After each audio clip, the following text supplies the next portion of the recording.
Aturkan kehadirat Allah Subhanahu wa taala di pagi ini setelah kita melaksanakan salat subuh secara berjamaah.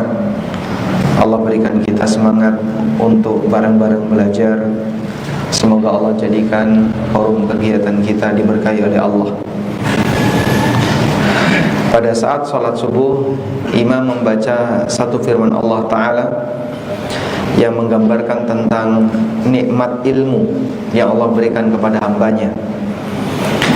Di surat Ibrahim ayat 28 Allah berfirman, Alam tara ilal ladzina baddalu ni'matallahi kufran wa ahallu qaumahum daral bawar jahannama yaslaunaha wa bi'sal qarar.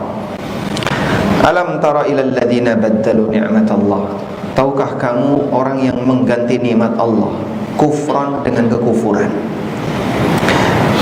Apa yang dimaksud dengan nikmat Allah yang diganti dengan kekufuran ini? Dalam tafsir Ibnu Abbas radhiyallahu anhu, beliau menyebutkan yang dimaksud dari ayat ini adalah orang musyrikin Quraisy yang mereka menolak Nabi Muhammad SAW.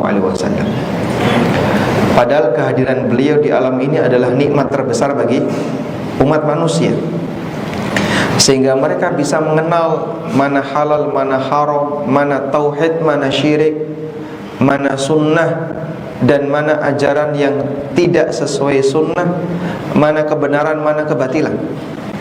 Dari siapa? Manusia yang diberi wahyu oleh Allah, yaitu Nabi Muhammad SAW.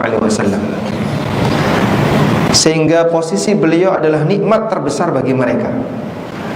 Namun ketika mereka diberi nikmat dengan adanya seorang nabi yang menjelaskan kebenaran, mereka enggak mau. Karena mereka merasa kehadiran nabi yang menjelaskan kebenaran ini ganggu budaya, ganggu tradisi, ganggu apa yang selama ini sudah mereka jalani. Termasuk diantaranya adalah menjelaskan halal haram yang itu berimbas kepada kebiasaan buruk yang mereka lakukan. Kehadiran sang nabi dianggap sebagai pengganggu, maka nabi ini ditolak. Posisi nabi ketika ditolak, mereka ganti dengan mempertahankan kekufuran, mereka ganti dengan mempertahankan kemaksiatan, mereka ganti dengan mempertahankan tindakan fasik.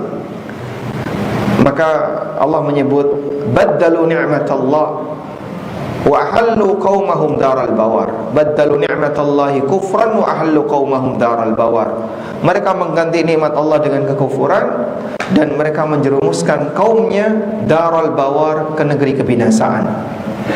Apa itu negeri kebinasaan? Di lanjutan ayat Allah mengatakan jahannama yaslaunaha, neraka jahanam yang mereka masuki. Karena itu bagi sebagian orang yang dia punya sikap gak mau mendekat untuk mendengarkan tausiah, tidak mau mendekat untuk mendengarkan kajian, dan dia menjauhi, bahkan ada yang menolak, ada yang anti, dan ada beberapa sosok yang kadang diandai, ini gak boleh ngisi, ini gak boleh ngisi. Itu seperti orang yang menolak ilmu, dan itu nikmat, dan diganti dengan mempertahankan keburukan yang mereka alami selama ini. Ada banyak orang yang dia alergi dengan kata-kata haram, alergi dengan kata riba, alergi dengan kata-kata gharar, syirik, maksiat, dosa besar. Dia alergi.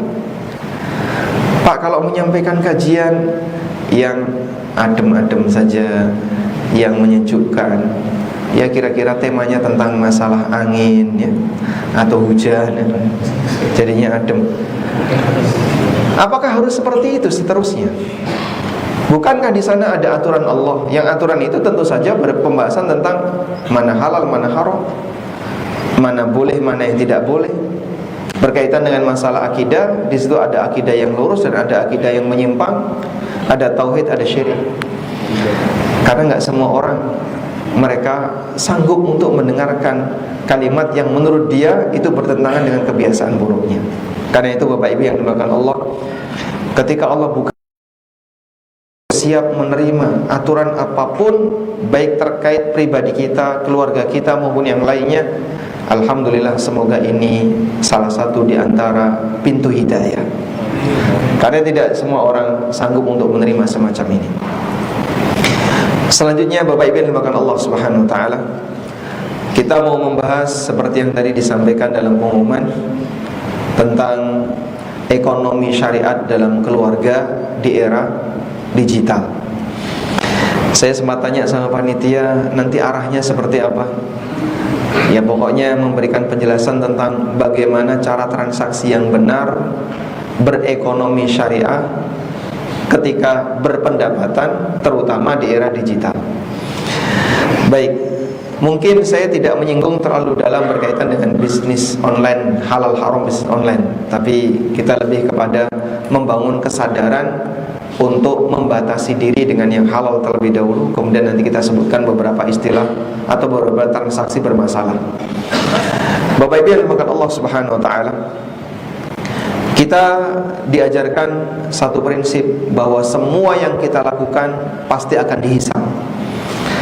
Dan hisab itu Allah nyatakan dalam Al-Quran, sampai pun yang seberat dzarrah, sampai pun yang seberat dzarrah pasti akan dihisab oleh Allah. Allah berfirman di surat An-Nisa ayat 40, innallaha la yadhlimu mithqala dzarrah. Allah tidak pernah mendolimi hambanya walaupun seberat dzarrah. Wa in taku hasanatan yudha'ifha, kalau itu bentuknya kebaikan, yudha'ifha, maka akan Allah lipat gandakan. Wa yu'ti min ladunhu ajran 'azima, dan akan Allah datangkan di sisinya ajran 'azima, pahala yang besar. Dzarrah, seperti apa dzarrah? Yang juga Allah nyatakan dalam Al-Quran, فَمَنْ يَعْمَلْ مِثْقَالَ ذَرَّةٍ خَيْرًا يَرَهُ وَمَنْ يَعْمَلْ مِثْقَالَ ذَرَّةٍ شَرًّا يَرَهُ. Siapa yang beramal seberat dzarrah, baik berupa kebaikan maupun keburukan, yara, seperti setitik debu yang terbang, yang mungkin gak punya masa isinya. Mereka ketakutan untuk melihat buku catatan amalnya sendiri. Wa yaquluna, dan mereka mengatakan, ya wailatana ma li hadzal kitabi la yughadiru saghiratan wala kabiratan illa ahsaha. Ini kitab apa? Celaka kami, ini kitab apa? La yughadiru saghiratan wala kabiratan illa ahsaha. Besar kecil semuanya dimasukkan. Sehingga sampai pun kerentak batin yang itu bernuansa dosa dan bernuansa pahala ada catatannya, walaupun sifatnya lintasan batin.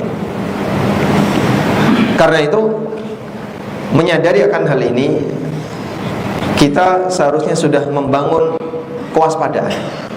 Apapun yang kau kerjakan, harta apapun yang kau terima dan yang kau transaksikan, semuanya akan dihisab oleh Allah Subhanahu wa taala. Dalam hadis riwayat Tirmidzi, Nabi SAW pernah bersabda, la tazulu qadam 'abdin yaumal qiyamah hatta yus'al. Kaki seorang hamba tidak akan geser besok di hari kiamat sampai dia ditanya oleh Allah. Salah satunya, wa an malihi min aina iktasabah wa fima anfaqah. Dia akan ditanya oleh Allah tentang hartanya, dari mana dia dapat harta itu dan untuk apa dia belanjakan harta itu.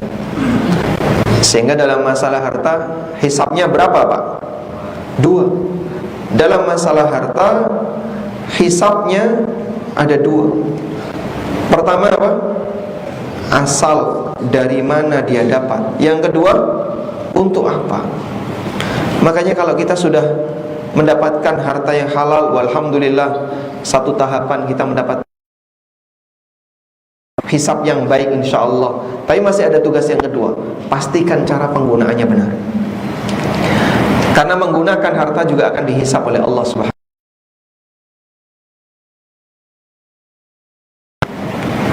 Disebabkan karena hisab ini, maka kekayaan akan memperlama hisab.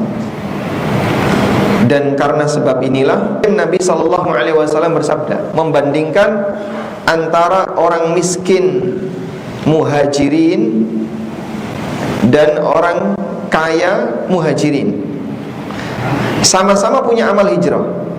Kata Rasulullah SAW, inna fuqara al-muhajirin yadkhuluna al-jannata qabla aghniyaihim bi arba'ina kharifan. Orang miskin muhajirin mereka masuk surga sebelum orang kaya muhajirin selisihnya berapa? 40 tahun. Itu padahal sama-sama punya amal hijrah. Kenapa demikian? Ini muhajirin, yang kita tidak punya amal muhajirin, nggak punya. Masjid muhajirin ada, tapi jamaahnya bukan muhajirun. Sehingga pada posisi ketika mereka tidak punya amal hijrah, tentu berbeda dengan mereka yang punya amal hijrah. Nabi SAW membandingkan antar orang yang punya amal hijrah, yang kaya sama yang miskin. Yang miskin masuk surga duluan sebelum yang kaya. Selisihnya berapa? 40 tahun.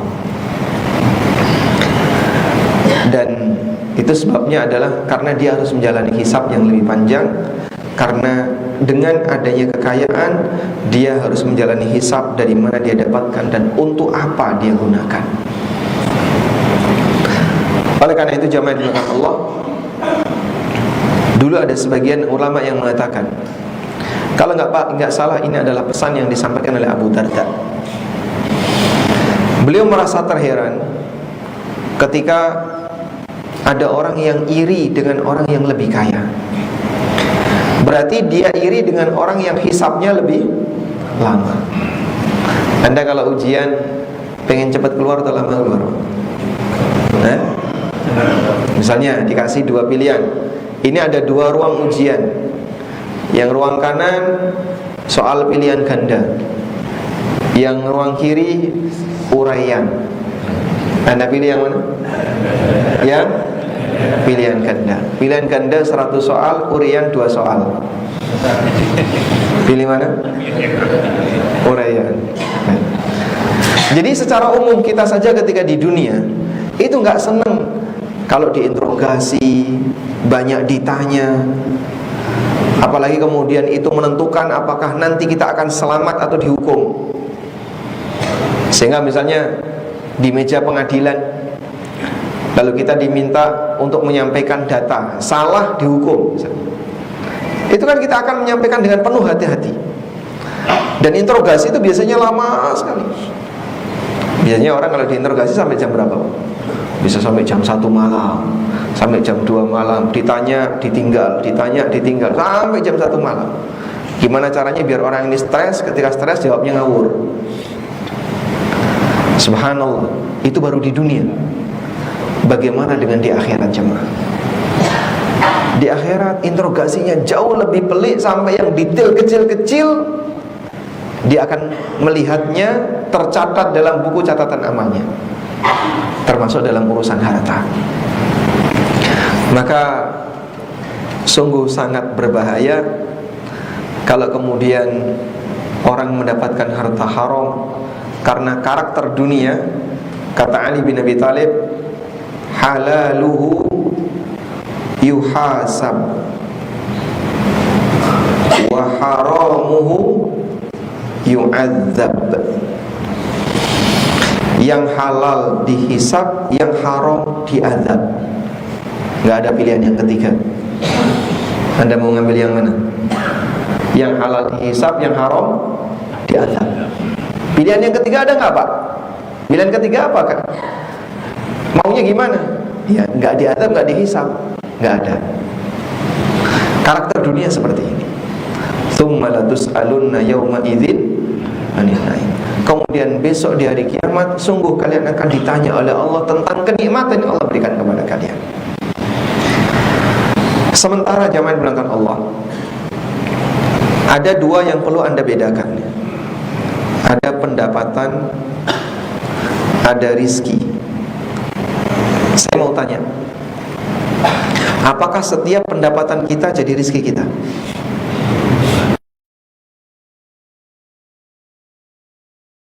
Pendapatan kita jadi rizki kita?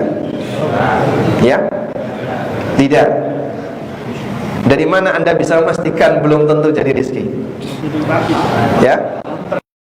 Belum tentu ternikmati. Ada nggak orang yang penghasilan banyak, bisa mendatangkan makanan dalam jumlah banyak, tapi fisiknya penuh? Nggak boleh, ini nggak boleh, ini nggak boleh. Apa yang bisa dia nikmati? Pak, ini nggak boleh Pak, kolesterol. Wah, saya pengen durian. Oh nggak, jangan Pak, nggak boleh. Saya pengen buah ini. Oh Bapak nggak boleh, gula Bapak lagi naik. Ini nggak boleh. Duitnya banyak, tapi dia nggak bisa menikmati. Termasuk diantaranya duitnya banyak, mau nikah lagi nggak boleh ya? Masuk nggak itu? Hah? Termasuk. Berarti dia pendapatannya banyak, tapi nggak dapat rezeki tambahan. Nasib. Masya Allah. Baik. Pada posisi itu ada orang yang mengumpulkan dalam jumlah banyak, tapi dihalangi oleh Allah Ta'ala, di mana Allah batasi kemampuan dia dalam menikmatinya. Karena itu Pak, coba kita lihat definisi rizki. Definisi rizki. Seperti apa sih definisi rizki? Ini ada satu hadis yang barangkali bisa dijadikan sebagai acuan. Nabi SAW pernah mengatakan, yaqulu ibnu Adam, mali mali. Ini hadisnya riwayat Muslim ya, dari sahabat Abdullah bin Syikhir radhiyallahu anhu. Beliau menceritakan, ataitun Nabiyya sallallahu alaihi wasallam wa huwa yaqra. Aku mendatangi Nabi sallallahu alaihi wasallam ketika beliau membaca alhaakumut takatsur. Berlomba-lomba mengumpulkan harta. At-takatsur, memperbanyak harta, dari kata katsir yang artinya banyak. Berlomba-lomba untuk mengumpulkan harta. Alhaakum, telah melalaikan kalian. Qala, kemudian Nabi SAW bersabda, yaqulu ibnu Adam, manusia selalu mengatakan, mali mali, ini hartaku, ini hartaku, ini rumahku, ini propertiku, ini duitku, ini tabunganku, ini keluarga, ini tabunganku, ini kendaraanku. Lalu beliau mengatakan, wahallaka ya ibnu Adam, wahai ibnu Adam, wahallaka min malik, hakikat dari hartamu itu illa, hanya ada 3 kemungkinan. Ma akalta fa'afnaita, apa yang kau makan sampai habis. Au labista fa'ablaita, atau yang kau pakai sampai rusak. Au tasaddaqta fa'amdaita, atau yang kau sedekahkan sehingga abadi di hari kiamat. 3 kemungkinan inilah rezeki manusia sejatinya. Yang dia makan, yang dia pakai sampai rusak, dan yang dia sedekahkan sehingga menjadi tabungan di akhirat. Sementara apa yang dia kumpulkan belum tentu menjadi jatah rezekinya.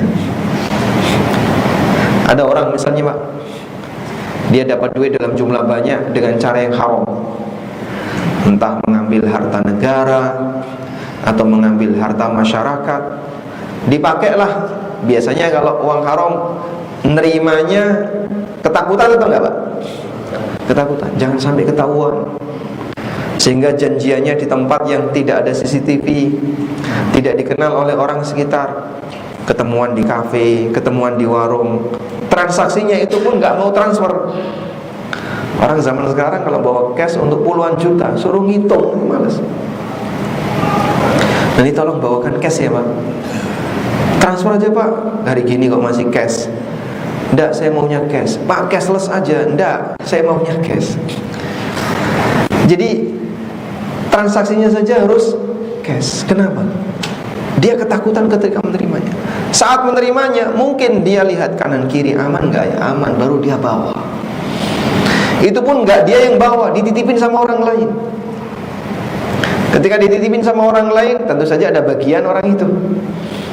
Lalu dipakai beli properti atas nama siapa? Bukan atas nama dia atau keluarganya, atas nama orang lain. Ditaruh di mana? Di puncak yang jauh, nggak terpantau oleh kamera. Belum tentu sebulan sekali dia bisa menikmati villa itu. Kena macet, Masya Allah. Berangkat macet, pulang macet. Apa yang dinikmati? Saya pertama kali punya pengalaman pulang dari puncak macet. Masya Allah, kayak gini, apa yang dinikmati? Baru sekali Pak, kapok setelah itu. Padahal orang Jakarta berkali-kali kayak gitu. Bapak Ibu ke puncak berapa kali? Hah? Seminggu sekali? Setiap Sabtu? Berangkat macet, pulang macet. Jadi pada posisi itu dia mungkin mengumpulkan, tapi dia tidak bisa menikmati. Dan yang pasti dia akan mempertanggungjawabkan. Maka pertanggungjawaban itu ada di mana? Pendapatan atau rezeki, Pak? Dua-duanya. Ini dipertanggungjawabkan, rezeki dipertanggungjawabkan, ini juga dipertanggungjawabkan. Cara mendapatkan dan cara mengeluarkan. Sehingga kecelakaan besar dan kerugian sangat besar bagi orang yang mengumpulkan harta dalam jumlah banyak dengan cara yang haram. Dia akan menjalani azab jika dosanya tidak diampuni. Dia mempertanggungjawabkan padahal belum tentu dia menikmatinya. Baik, ini cara yang kami gunakan ya untuk membangun semangat Anda kalau berpendapatan, iringi dengan prinsip sesuai syariat. Ini halal atau haram, ini boleh atau tidak, dan seterusnya. Karena kalau kemudian tidak demikian, maka orang akan bermudah-mudah untuk mencari harta haram. Terutama, mohon maaf, saya sedikit menyinggung ya, untuk bapak-bapak yang mungkin pendapatannya dari kantor pemerintah. Sudah menjadi rahasia umum bahwa hampir di setiap instansi yang namanya amplop liar itu pasti ada. Entah dari perjalanan dinas fiktif, rapat fiktif, kemudian apa lagi? Kemudian aneka kegiatan kunjungan fiktif dan aneka fiktif. Yang kemudian ada apanya? Amplop liar. Sisa anggaran nggak dikembalikan, tapi kemudian di akhir tahun dibagi-bagi kepada seluruh karyawan. Belum lagi nanti hadiah dari para vendor yang punya ikatan dengan instansi tersebut. Terus itu dikumpulin, jadilah sumber pendapatan yang bermasalah. Saya kemarin dapat pertanyaan. Ada seorang vendor tanya, "Pak, saya mau menjalankan proyek di daerah Sumatera." Sumatera mana? Saya itu gak penting ya, pokoknya Sumatera itu. Terus saya nggak ngasih apapun ke mereka, saya nggak ngasih spesial pun ke mereka, dan nanti saya bisa diloloskan. Cuman satu syaratnya. Apa Pak? Mereka titip. Titip apa? Titip angka. Maksudnya gimana? Jadi saya mengirim 10.000 kubik, tapi saya harus buat laporan 15.000. Terus yang 5.000 ya nggak ada. Nanti duitnya nanti akan diserahkan ke mereka itu. Jadi mereka nggak minta ke saya, tapi dari titipan itu yang mereka ambil. Terus saya bilang, "Pak, bahaya itu Pak, nanti kalau diaudit ketahuan banget kan selisihnya 5.000, 50% sendiri." Ya, saya sudah dikasih tahu, aman Pak, dari ujung sampai ujung aman. Itu nggak mungkin kemudian ada satu pihak yang tidak dihalangi dengan amplop, itu tidak mungkin. Pengamannya apa? Tabir amplop, Masya Allah. Sehingga dengan itulah mereka bisa dapat. Dibayar oleh negara 15.000, tapi yang diterima oleh negara 10.000. Kerugian negara. Dan ternyata seperti ini cukup banyak. Maka saya sampaikan ya, tobatnya ASN walaupun sudah pensiun, mereka punya tanggung jawab untuk mengembalikan itu, walaupun sudah pensiun. Kan itu harta haram. Dan harta haram kalau dibawa sampai mati, akan ada urusan besar, urusan panjang di akhirat. Maka mending diselesaikan di dunia sebelum mati. Sehingga yang dulu mungkin punya pengalaman itu dulu, Pak, saya pernah nerima kayak gitu. Alhamdulillah sekarang sudah pensiun. Alhamdulillah belum selesai, Pak ya.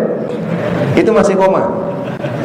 Selanjutnya Bapak punya kewajiban yang dulu itu diakumulasi. Berapa nilainya? Tidak tahu saya. Coba diingat-ingat. Karena ini kalau sampai di bawah mati, berarti dia membawa harta haram belum ditobati sampai akhir hayatnya. Dan ingat karakter dunia ini, halaluhu yuhasab wa haramu yu'adzab. Yang halal dihisab, yang haram diazab.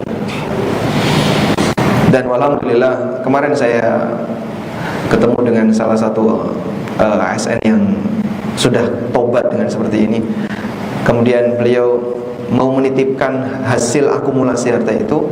Padahal beliau ini bukan orang yang kerja di tempat yang basah ya. Itu beli titip 20 juta. Saya titip 20 juta. Ini uang yang dulu nggak jelas, dikasihkan 20 juta.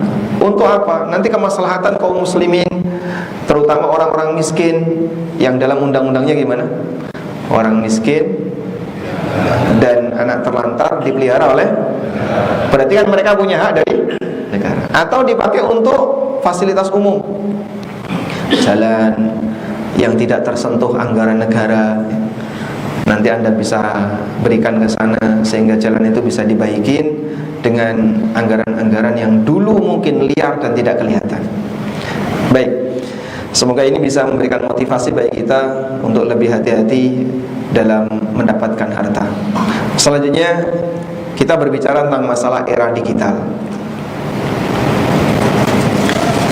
Era digital boleh saya sebut akhir zaman. Ini sudah akhir zaman belum? Sudah. Apapun yang kita alami lah akhir zaman ya. Semua yang kita alami hakikatnya akhir zaman. Setidaknya akhir zaman untuk diri kita masing-masing. Karena kita nggak tahu sampai kapan kita akan mati. Era digital yang disebut sebagai akhir zaman. Akhir zaman itu di sini coba Bapak bandingkan ya. Ada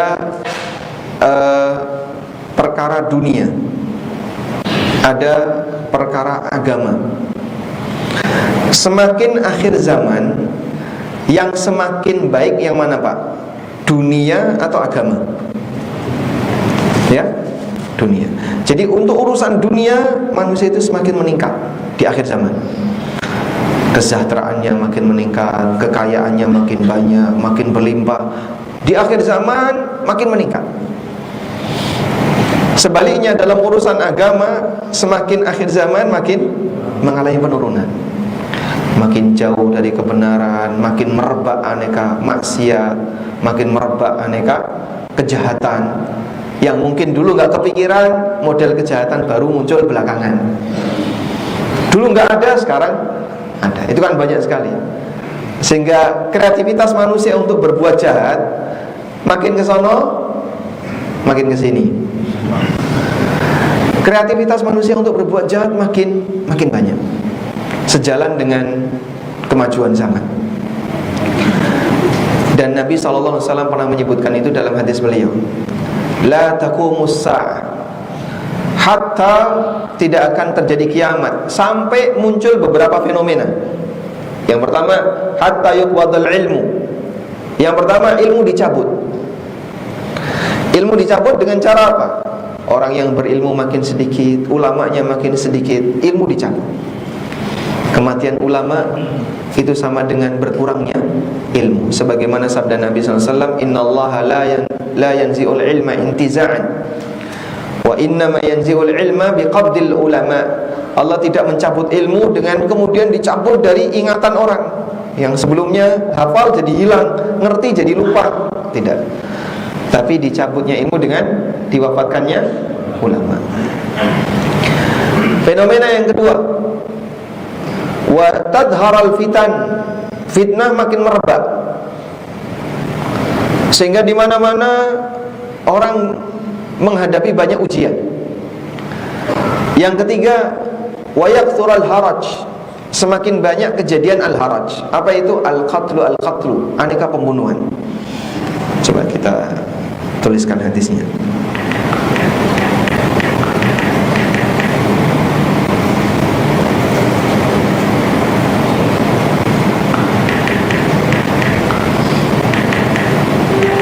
Nah, ini yang pintar internetnya ya Pak.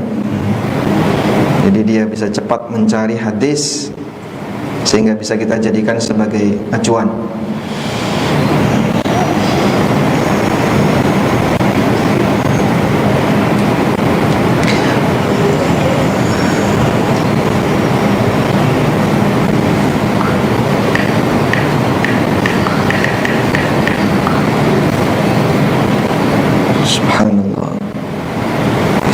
dibuka.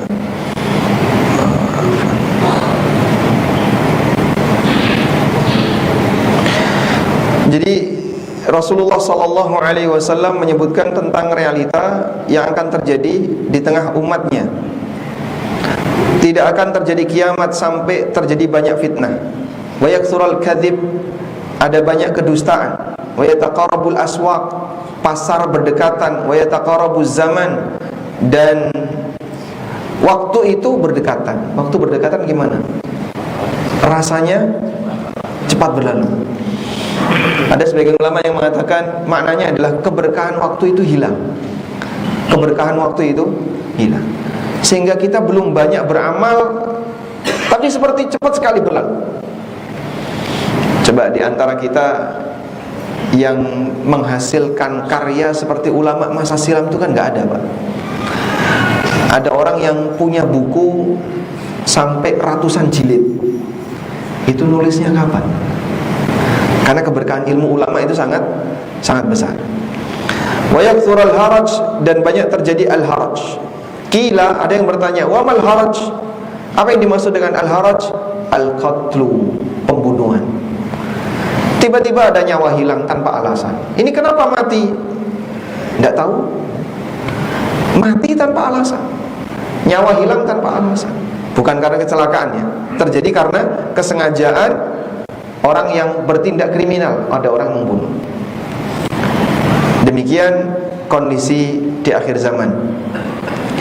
Dan dalam riwayat yang lain, Rasulullah Sallallahu Alaihi Wasallam mengatakan, wa yakthurul mal hatta yafidha, harta itu semakin banyak sampai melimpah. Maka dalam urusan dunia, makin akhir zaman itu makin sejahtera, tapi urusan agama makin menurun. Karena fitnah harta itu banyak terjadi di tengah kita. Baik. Nah, aneka transaksi online sekarang jamaah. Ini kan banyak sekali berkembang, terutama Pak, yang haram, misalnya judi online. Banyak Pak? Banyak. Judi online ini ada dua yang saya perhatikan ya. Pertama, ada yang terang-terangan. Jadi ini sifatnya taruhan, tapi dengan menggunakan aplikasi. Awalnya mungkin nilainya kecil, cuma 10.000, 20.000. Lama-lama jadi ratusan ribu sampai jutaan. Yang kedua, melalui game online. Sehingga kenapa sebagian anak-anak itu kecanduan dengan game online? Ini bisa menghasilkan. Apa hasilnya? Jualan senjata. Loh iya, ada orang yang pintar sekali game online, sampai dia ngumpulin kekayaan dari situ.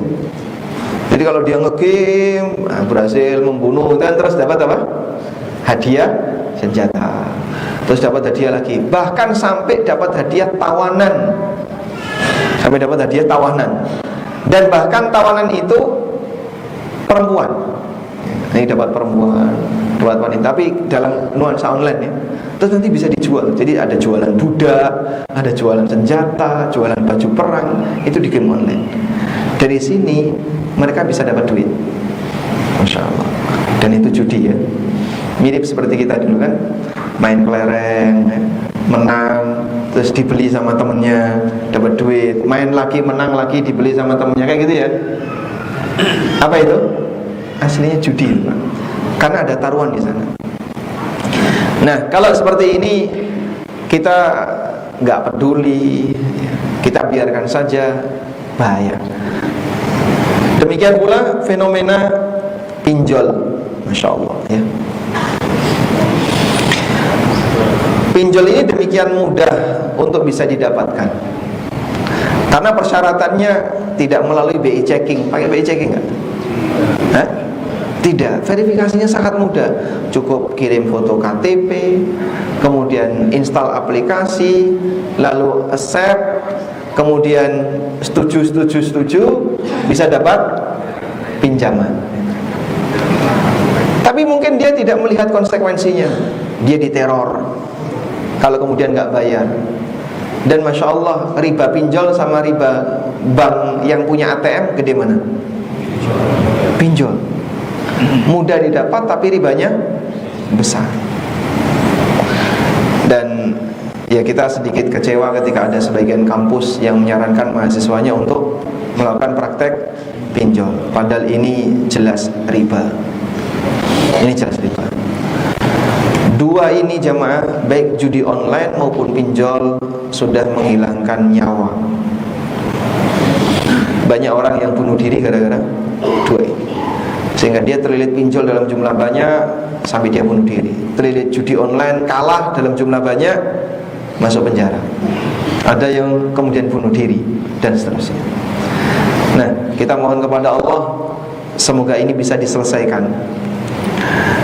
Terutama mohon maaf ya, kenapa seperti ini bisa bertahan?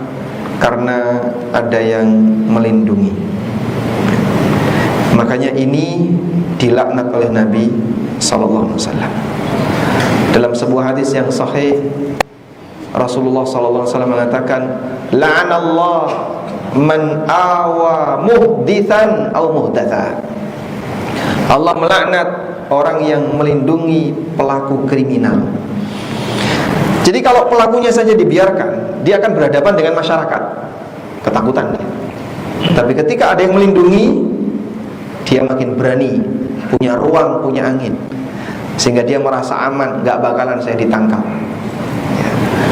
Maka posisi yang melindungi inilah yang bahaya, sehingga sampai dia menjadi sasaran laknat dari Rasulullah sallallahu alaihi wasallam. Wallahu ta'ala alam. Demikian yang bisa kita sampaikan sebagai pengantar. Untuk selanjutnya nanti kita kembalikan ke panitia. Acara berikutnya apa Ustaz? Sarapan atau pulang?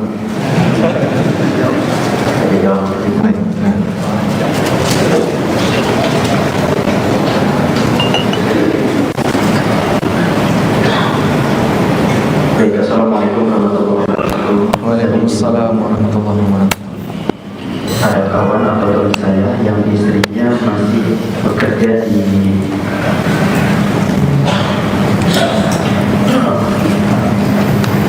bank.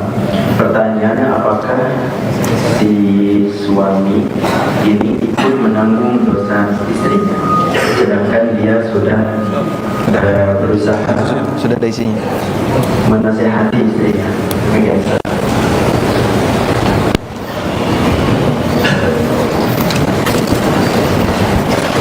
Apabila istri berbuat maksiat, apakah suami berdosa? Berdosa. Kalau suami yang berbuat maksiat, apa istri berdosa? Kok enak istri, Pak? Istri tanggung jawab suami. Baik. Allah Subhanahu wa taala berfirman, "Ar-rijalu qawwamuna 'alan nisa." Para lelaki adalah pemimpin bagi para wanita, maksudnya adalah suami pemimpin bagi istrinya. Selanjutnya, Nabi SAW juga mengingatkan, kullukum ra'in wa kullukum mas'ulun ar-ra'iyati. Setiap kalian adalah pemimpin dan kalian akan dimintai pertanggungjawaban terhadap apa yang dia pimpin. Maka ketika suami dia memimpin keluarganya, di situ anggotanya ada istrinya, ada anak-anaknya, maka suami bertanggung jawab terhadap perbuatan mereka. Karena itu Allah perintahkan, qu anfusakum wa ahlikum nar wa quduhan nasu wal hijar. Lindungilah dirimu dan keluargamu dari neraka.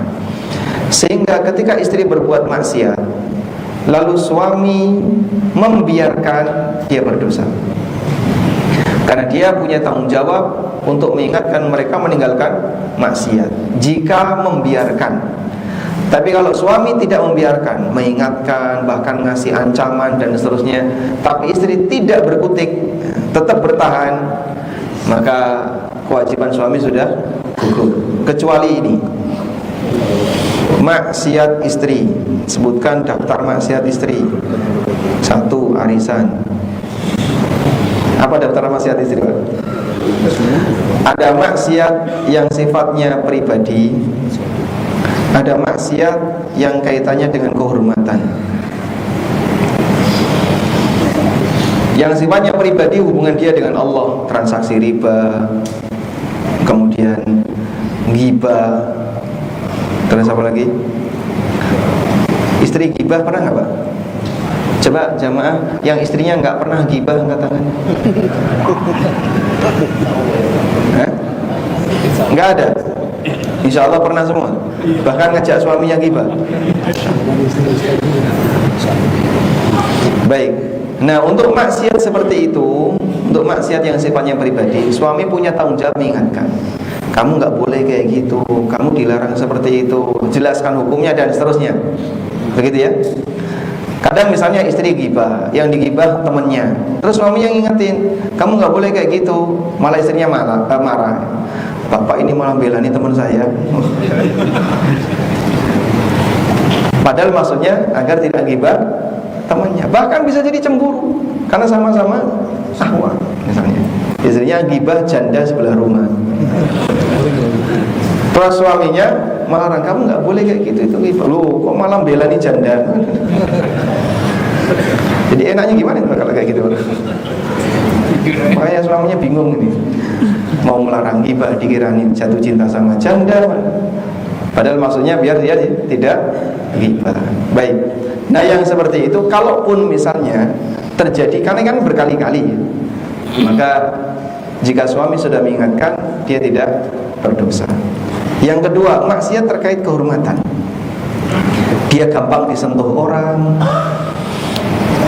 Paham maksudnya ya? Baik, bahkan sampai tingkatan zina.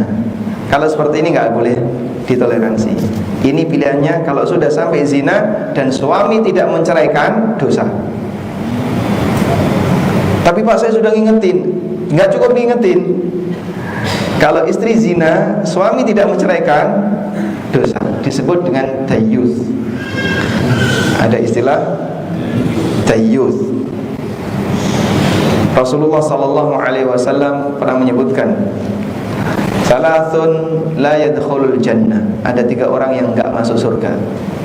Di antaranya adalah mudminul khamri, pecandu khamr. Kemudian beliau menyebutkan wad-dayyus alladhi yukirru fi ahli al-khubtha. Dan lelaki dayyus yang mengizinkan, yang membiarkan istrinya melakukan praktek jorok, berzina maksudnya. Sehingga ketika seorang wanita itu berzina dan suaminya tahu, maka dia harus menceraikan istrinya, kecuali kalau istrinya bertobat. Jadi saya bertobat, saya sudah tidak mau lagi berzina. Kemudian dia merasa sangat malu, terus ingin balik, insya Allah masih boleh dipertahankan. Tapi kalau kemudian belum ada tanda tobat, suami wajib menceraikannya. Kalau tidak, nanti kena dayyus.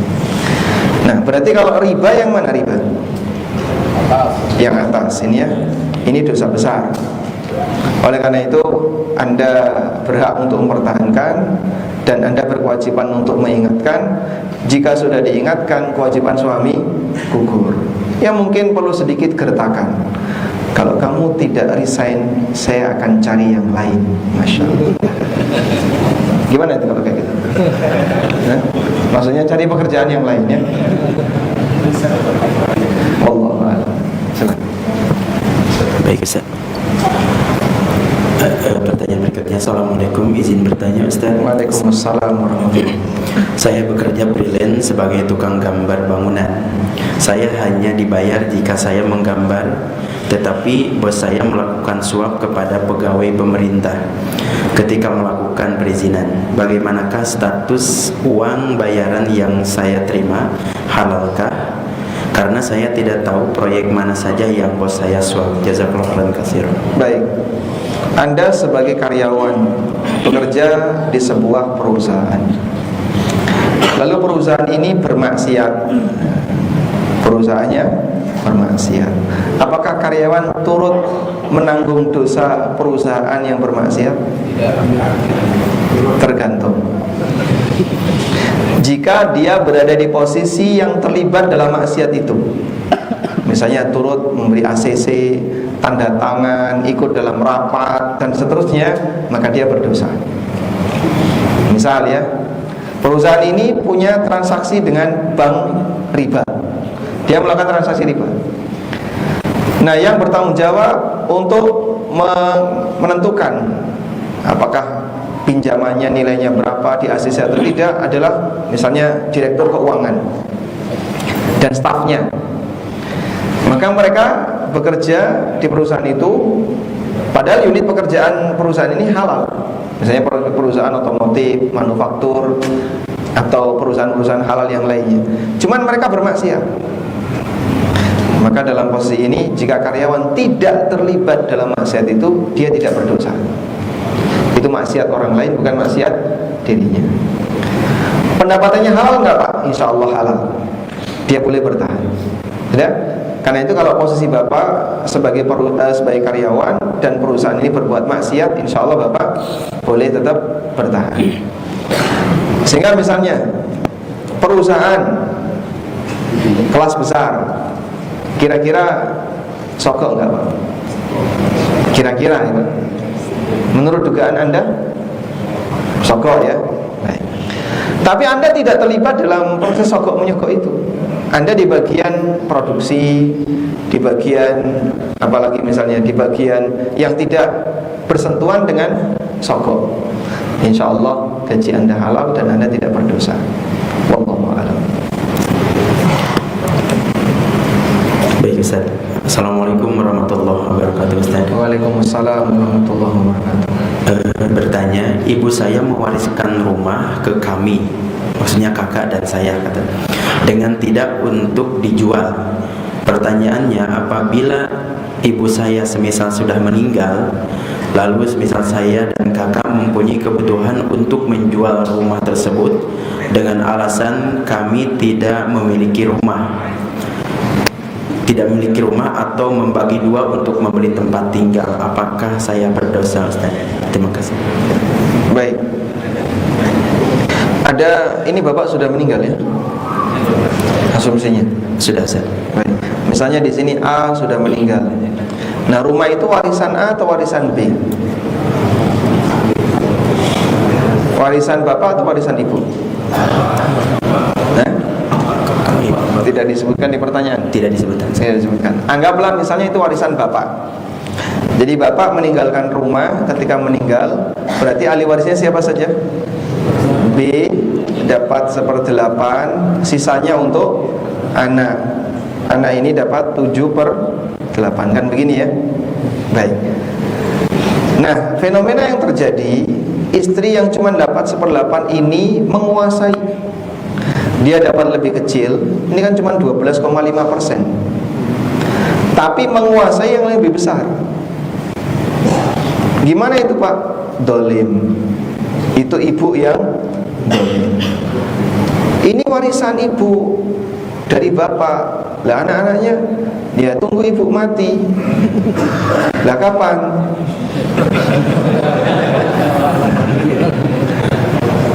Nah, seharusnya kalau memang itu warisan bapak, berarti kan anak punya hak. Bahkan hak anak lebih gede daripada hak ibu. Maka mohon yang dapat jatah 1/8, 12,5% ini jangan sampai menghalangi yang jatahnya lebih besar. Baik. Kemudian ibu berpesan jangan dijual. Ya, sebenarnya pesan seperti ini tidak pada tempatnya. Karena ini kan bukan harta ibu, tapi harta peninggalan bapak. Sehingga jadi ahli waris ya terserah si ahli waris. Terserah si ahli waris.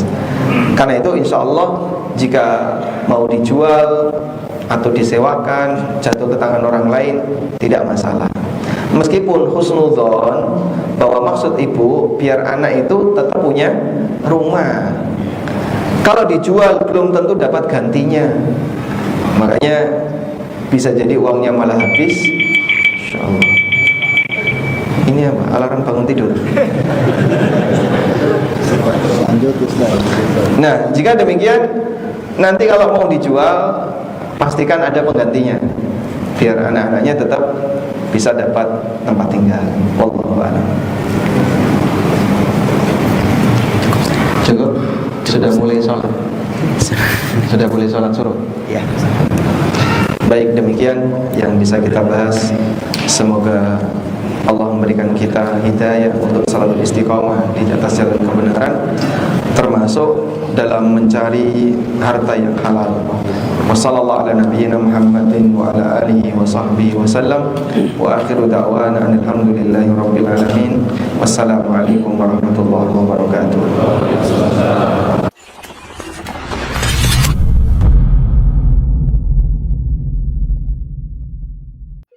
A'udzu billahi minasy syaithanir rajim. Bismillahirrahmanirrahim. Wal fajr wa layalin 'ashr wasyaf'i wal watr wal laili idza yassar hal fi dzalika qasamun lidzi hijr. Assalamualaikum warahmatullahi wabarakatuh. Allah Ar-Razzaq, Dzul Quwwatil Matin. Dialah yang memberikan rezeki dan dialah yang maha kuat dan maha perkasa. Kelak rezeki yang Allah berikan kepada kita akan ditanya dari mana kita mendapatkan dan kemana kita infakkan. Alhamdulillah, Yayasan An-Najiyat membangun sebuah pesantren dengan nama Ma'had Al-Afaf yang berada di Pasaman Barat. Al-Rasa ini menjadi salah satu tempat bagi kita untuk menginfakkan harta kita di sana. Dan yakinlah, mana qasad sadaqatu min mal, sedekah itu tidak akan mengurangi harta kita. Bismillah, alhamdulillah, wassalatu wassalamu ala rasulillah, haula wala quwata illa billah. Para pemirsa dan para muslimin yang dimuliakan Allah subhanahu wa ta'ala, saat ini saya sedang berada di lokasi pembangunan Ma'had Al-Afaf di Pasaman Barat yang sedang berlangsung pembangunannya. Ada pembangunan masjid dan juga pembangunan asrama, pembangunan lokal dan juga rumah para pengajar. Alhamdulillah, pembangunan sudah mulai berjalan ya, sebagaimana yang antum saksikan sekarang. Pekerjaan masih dalam proses ya, masih dalam tahap pembangunan. Kami tetap berharap dukungan doa dari antum, semoga pembangunan Ma'had Al-Afaf ini dimudahkan secepatnya bisa kita manfaatkan untuk pendidikan putra-putri kita dan mencetak generasi Islam yang akan sebagai penerus generasi ya umat ini dan juga bagi pembangunan bangsa dan negara kita ke depannya. Maka tidak lupa kami berharap kepada antum semua doanya dan juga dukungan donasi ataupun yang bisa diberikan untuk masukan-masukan untuk membangun kelancaran pembangunan ini. Dan kami juga mengucapkan terima kasih banyak jazakumullah khairan bagi para donatur yang telah menyisakan sebagian hartanya untuk mendukung pembangunan Ma'had Al-Afaf ini, di mana membutuhkan dana dukungan ya, walaupun dana utamanya datang dari seorang muhsinin atau donatur dari negara Kuwait, namun ada dana pendamping untuk kesempurnaan dari dana utama yang telah direncanakan di dalam sebuah program ini. Saudara-saudari kaum muslimin dan muslimat, saya Abu Zubair Hawari dari Pekanbaru.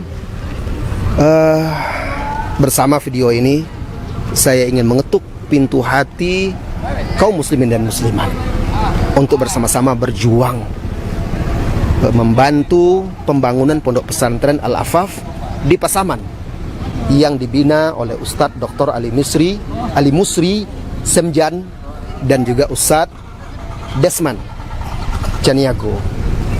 Nah, pondok pesantren adalah benteng anak-anak kita, tempat mereka dibina, dididik menjadi generasi-generasi muslim yang bertakwa dan istiqomah. Saat ini pondok pesantren Al-Afaf masih membutuhkan uluran tangan para donatur untuk menyelesaikan pembangunan. Apabila Anda, saya, kita semua bersama-sama, insya Allah menjadi ringan. Sedikit yang engkau infakkan, maka berlipat ganda di sisi Allah Subhanahu wa ta'ala. Tinggalkan jejakmu di dunia, engkau wafat, pahala masih mengalir terus karena sedekah jariyahmu. Ayo mari berinfak untuk pembangunan pondok pesantren. Amman hadzal ladzi yarzuq يرزقكم إن أمسك. Assalamualaikum warahmatullahi wabarakatuh. Alhamdulillah rabbil alamin wassalatu wassalamu ala asyrafil anbiya'i wal mursalin wa ala alihi wa sahbihi ajmain. Amma ba'd. Kaum muslimin dan muslimat dimuliakan Allah Subhanahu wa taala, Yayasan An-Najiyah Pasaman Barat sedang membangun sebuah komplek pendidikan yaitu Ma'had Al-Afaf. Yayasan Najiyah Pasaman Barat. Alhamdulillah pembangunan ini membutuhkan biaya yang sangat besar. Yang kita memang ada bantuan, tapi kita harus mengumpulkan dana pendamping yaitu 5 miliar. Maka oleh kerana itu kita mengajak pemirsa yang dimuliakan Allah Subhanahu wa taala, mari kita bersama-sama untuk mensukseskan pembangunan ini dan mencukupi kekurangan yang ada. Semoga Allah Subhanahu wa taala memberikan balasan yang berlipat ganda. Kirimkan wakaf dan donasi Anda ke nomor rekening yang tertera di layar kaca Anda. Terima kasih banyak. Wassalamualaikum warahmatullahi wabarakatuh. Assalamualaikum warahmatullahi wabarakatuh. أَمَّنْ هَذَا الَّذِي يَرْزُقُكُمْ إِنْ أَمْسَكَ رِزْقَهُ بَلْ لَجُّوا فِي عُتُوٍّ وَنُفُورٍ أَفَمَنْ يَمْشِي مُكِبًّا عَلَى وَجْهِهِ أَهْدَى أَمَّنْ يَمْشِي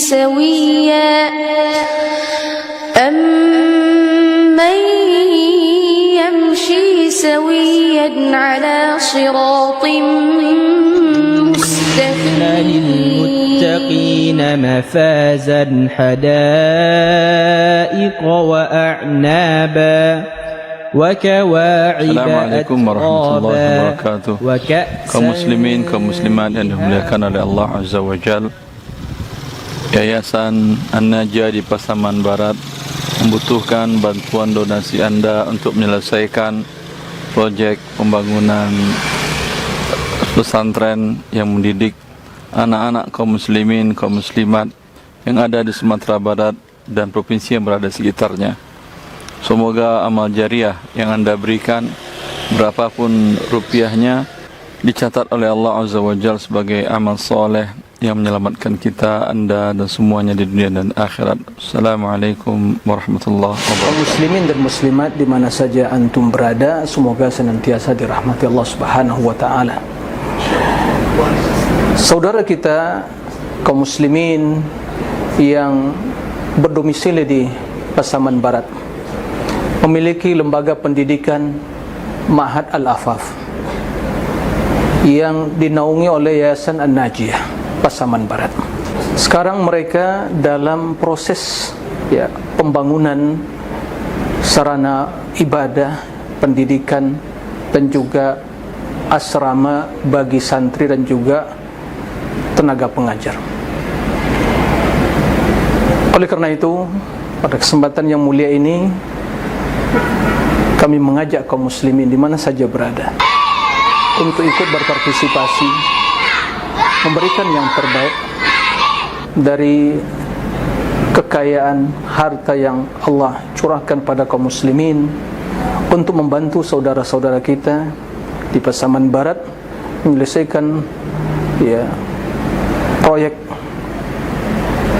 pendidikan dakwah yang bertujuan untuk mendidik generasi Islam yang akan melanjutkan tongkat estafet perjuangan Islam menuju masyarakat yang mulia, bermartabat, memiliki akidah yang benar, akhlak yang mulia dan amal yang soleh, sehingga mereka menjadi orang-orang yang akan membuka pintu kebaikan.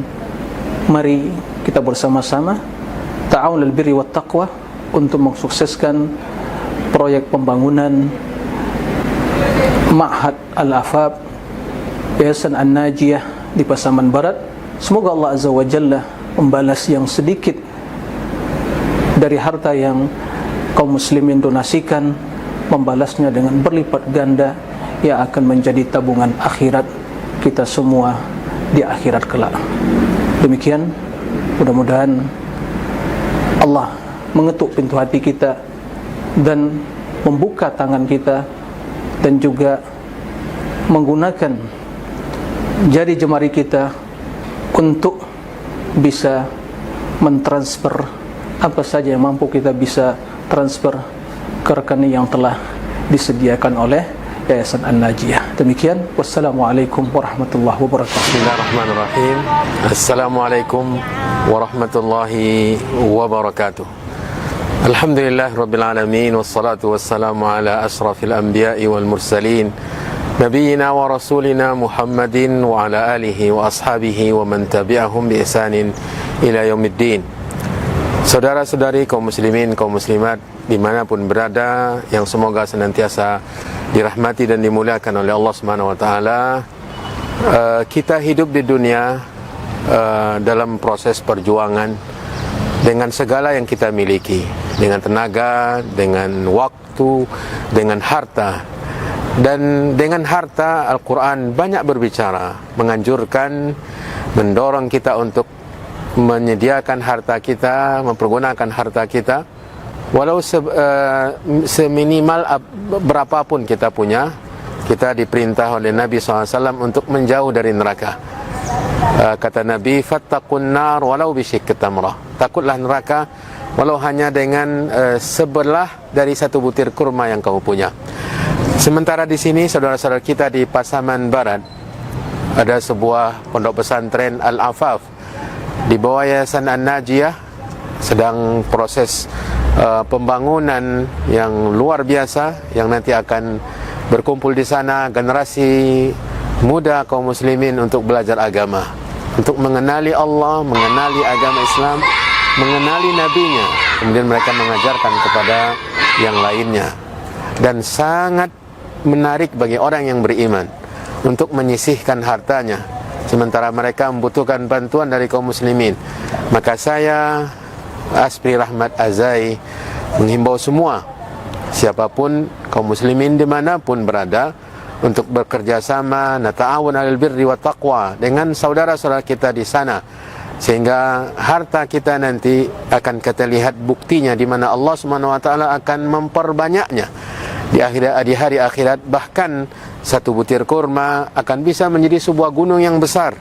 Maka mari, jangan ditunggu lagi kesempatan untuk kita berbagi, nata'awun 'alal birri wat taqwa. Semoga Allah Subhanahu wa taala menerima amal ibadah kita, dan semoga Allah mengikat antara kita dengan jalan-jalan yang seperti ini dalam iman dan taqwa. Waffaqani Allahu wa iyyakum lima fihi ridha. Wa sallallahu wa sallam wa baraka wa an'am ala nabiyyina wa rasulina Muhammad wa ala alihi wa ashabihi wa man tabi'ahum bi ihsanin ila yaumiddin. Wassalamu alaikum warahmatullahi wabarakatuh. Bismillahirrahmanirrahim.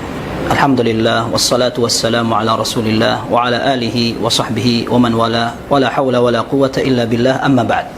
Kaum muslimin dan muslimat rahimana wa rahimakumullah, Allah Azza wa Jalla berfirman, wa man ahsanu qawlan mimman da'a ila Allahi wa amila salihan wa qala innani minal muslimin. Siapa yang lebih baik perkataannya dari orang yang mengatakan bahwa aku beriman kepada Allah, kemudian mengajak kepada jalan Allah Subhanahu wa taala dan mengatakan aku termasuk orang yang berserah diri. Dan di antara cara dan metode terbaik untuk mendakwahkan adalah mengarahkan, mendidik anak-anak kaum muslimin untuk diajarkan agama dan juga ilmu-ilmu kepada mereka. Mereka adalah pemuda yang siap mengemban tugas dan bisa lebih baik dari generasi sebelumnya. Pesantren Al-Afaf, Yayasan An-Najiyah Pasaman Barat berkomitmen untuk merealisasikan hal itu. Kini mereka dengan beberapa tenaga pengajar dan juga dipandu, dipimpin oleh Ustadz Disman dan juga Ustadz Ali Misri Sembilan Putra, berusaha untuk merealisasikan cita-cita tersebut.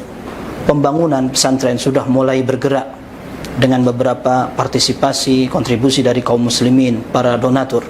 Maka kami juga membuka kesempatan mengajak kepada kaum muslimin untuk turut serta mengambil bagian dari jatah akhirat tersebut. Semoga Allah Azza wa Jalla menjadikan harta kita semua menjadi lebih berkah, berkembang, dan bisa kita bawa menghadap Allah Subhanahu wa taala. Wallahu a'lam bissawab. Sallallahu wasallam wa baraka ala abdihi wa rasulih Muhammad wa ala alihi wa sahbihi ajma'in. Walhamdulillahirabbil alamin. من هذا الذي يرزقكم إن أمسك رزقه بل لجوا في عتو ونفور أفمن يمشي مكبا على وجهه أهدى أمن يمشي سويا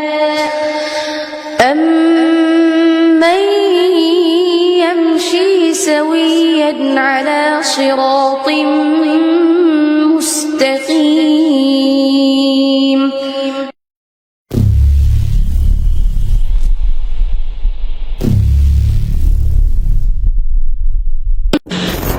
Hadirilah Daurah Pasaman Barat 2025. Tidaklah kita Allah perintahkan untuk beribadah kecuali agar kita beribadah itu dengan keikhlasan, mengharap pahala dan ridha dari Allah Tabaraka wa Ta'ala. Bersama Ustaz Abu Thahir LCMA Hafizahullah Ta'ala, alumni Universitas Islam Madinah.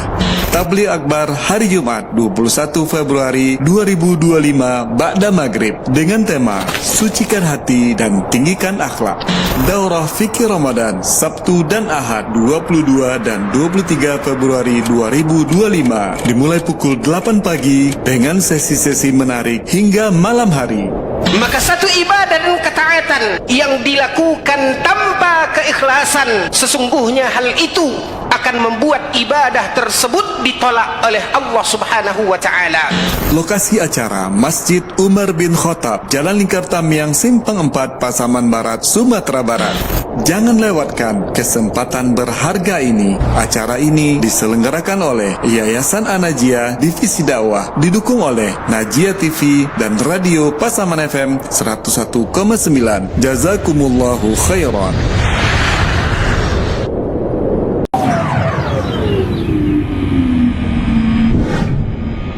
يا أيها الذين آمنوا أنفقوا من طيبات ما كسبتم ومما أخرجنا لكم من الأرض ولا تيمموا الخبيث منه تنفقون ولستم بآخذيه إلا أن تغمضوا فيه واعلموا أن الله غني حميد الشيطان يعدكم الفقر ويأمركم بالفحشاء والله يعدكم مغفرة منه وفضلا والله واسع عليم يؤتي الحكمة من يشاء ومن يؤت الحكمة فقد أوتي خيرا. Bismillahirrahmanirrahim. Alhamdulillahirrabbilalamin. Wassalatu wassalamu ala rasulillah Muhammadin wa ala alihi wa sahbihi wa mawala wa ba'd. Hari ini saya berkesempatan berkunjung ke Pasaman, dan siang ini kita bisa mengunjungi televisi Najiyah. Masya Allah Ta'ala, televisi ini sudah banyak memberikan manfaat kepada Islam dan kaum muslimin yang ada di Pasaman secara khusus dan wilayah-wilayah sekitarnya secara umum, karena televisi ini sudah pakai satelit sehingga bukan hanya mereka di Sumatera yang bisa menikmatinya, bahkan di luarnya mereka juga bisa menikmatinya. Ada hal yang penting kita sampaikan kepada para pemirsa. Ternyata untuk operasional kegiatan televisi ini tidak kurang 45 juta harus mereka keluarkan setiap bulan, dan donasi yang terkumpul tidak lebih dari 15 juta. Maka saya mengetuk kepada para pemirsa Najiyah TV dan yang lainnya untuk bisa menemani donasinya kepada televisi ini sehingga kegiatan yang mereka laksanakan bertambah lebih lancar di hari-hari mendatang insyaallah ta'ala. Demikian sedikit yang bisa kita sampaikan. Wassalamualaikum warahmatullahi wabarakatuh.